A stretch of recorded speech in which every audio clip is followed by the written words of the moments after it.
গ্রাম বাংলার একটি অতি পরিচিত ফল হচ্ছে জাম। জামের কিন্তু অনেক উপকারিতা আছে। এর ফল, পাতা, ছাল, বীজ বিভিন্ন রোগের চিকিৎসায় ব্যবহৃত হয়। ডায়াবেটিস নিয়ন্ত্রণ, ত্বকের সমস্যা, হজম শক্তি বৃদ্ধি, রোগ প্রতিরোধ ক্ষমতা, উচ্চচাপ রক্ত নিয়ন্ত্রণ, হার্টের সমস্যা, মাড়ি দিয়ে রক্ত পড়া, ওজন কমাতে সাহায্য এবং হিমোগ্লোবিন বৃদ্ধিতে সাহায্য করে। আজকের ভিডিওতে আমি আপনাদেরকে বলবো জাম গাছে ফুল আসা থেকে ফল হওয়া পর্যন্ত কিভাবে পরিচর্যা করবেন আর কিভাবে এর ফল, পাতা, ছাল এবং বীজ ব্যবহার করে এই সমস্ত রোগগুলিকে আপনারা নিয়ন্ত্রণ করবেন। তাই ভিডিওটি সম্পূর্ণ দেখার অনুরোধ রইল। আশা করি আপনাদের অনেক উপকারে লাগবে। জাম গাছে ফুল আসে মার্চ মাসের প্রথম সপ্তাহ থেকে, তাই জানুয়ারি মাসের প্রথম সপ্তাহ থেকেই নাইট্রোজেন সারের পরিমাণ কমিয়ে আপনাদেরকে ফসফেট এবং পটাশ এই দুটি সার আপনাদেরকে বেশি ব্যবহার করতে হবে। গাছে ফুল আসলে আপনি ওয়াটার ম্যানেজমেন্ট, ফার্টিলাইজারের ইউজ এবং পেস্টিসাইড আর ফাঙ্গিসাইড ঠিকমতো ইউজ করতে হবে। টবের মাটিতে এই সময় পটাশিয়ামের পরিমাণ বাড়াতে হবে। আপনি ব্যবহার করবেন এমওপি। 12 ইঞ্চি টবের জন্য 2 টেবিল চামচ। টবের সাইজ বড় হলে আপনি পরিমাণ বাড়াবেন। টবের মাটিতে যাতে খাবারের অভাব না হয় তার জন্য মিক্সড ফার্টিলাইজার ইউজ করবেন। আপনি ব্যবহার করবেন গোবর সার বা ভার্মি কম্পোস্ট, হাড়ের গুঁড়ো, শিংকুচি, ক্যালসিয়াম, হিউমিক অ্যাসিড, নিমখোল, জিপসাম এবং এসওপি। এই মিক্সড ফার্টিলাইজার আপনি 200 গ্রাম টবের চারপাশে মাটির মধ্যে দিয়ে দেবেন। গাছে স্প্রে করবেন মাইক্রোনিউট্রিয়েন্ট। আপনারা যে কোনো ব্র্যান্ডের মাইক্রোনিউট্রিয়েন্ট ব্যবহার করতে পারেন। আর ফুল ফোটার আগে পর্যন্ত পেস্টিসাইড এবং ফাঙ্গিসাইড নিয়মিত স্প্রে করে যাবেন। জামের ফল, পাতা, ছাল ও বীজ ঠিকমতো সঠিকভাবে ব্যবহার করতে পারলে অনেক রোগ ব্যাধির নিয়ন্ত্রণ পাওয়া সম্ভব।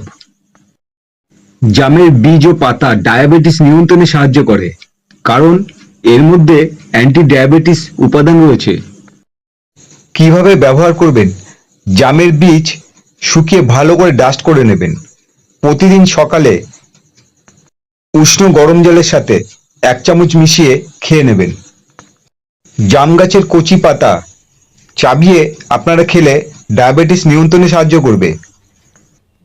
হাই প্রেশারকে বলা হয় সাইলেন্ট কিলার, কারণ ধীরে ধীরে মানুষকে মৃত্যুর মুখের দিকে ঠেলে দেয়। আজকাল শুধু বয়স্ক মানুষই নন, যে কোনো বয়সের মানুষেরই এই সমস্যায় ভুগছেন। আপনাকে ওজন নিয়ন্ত্রণ করতে হবে আর সঠিক খাদ্যাভ্যাস তৈরি করতে হবে।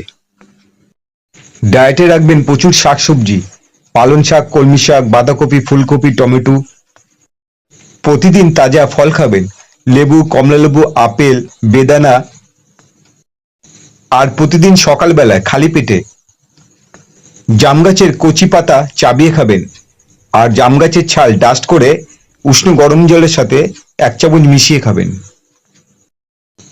পেটের সমস্যা আর ওজন বৃদ্ধি, অনেকেই এই সমস্যায় ভুগছেন। জামে প্রচুর পরিমাণে ফাইবার থাকে, হজম শক্তি বৃদ্ধি এবং ওজন কমাতে সাহায্য করে।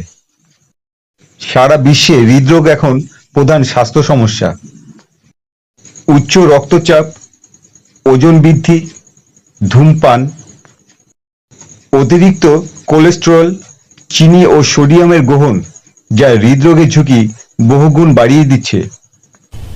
নিয়মিত ব্যায়াম করুন, স্বাস্থ্যকর খাবার খান, ধূমপান ত্যাগ করুন, ওজন নিয়ন্ত্রণে রাখুন।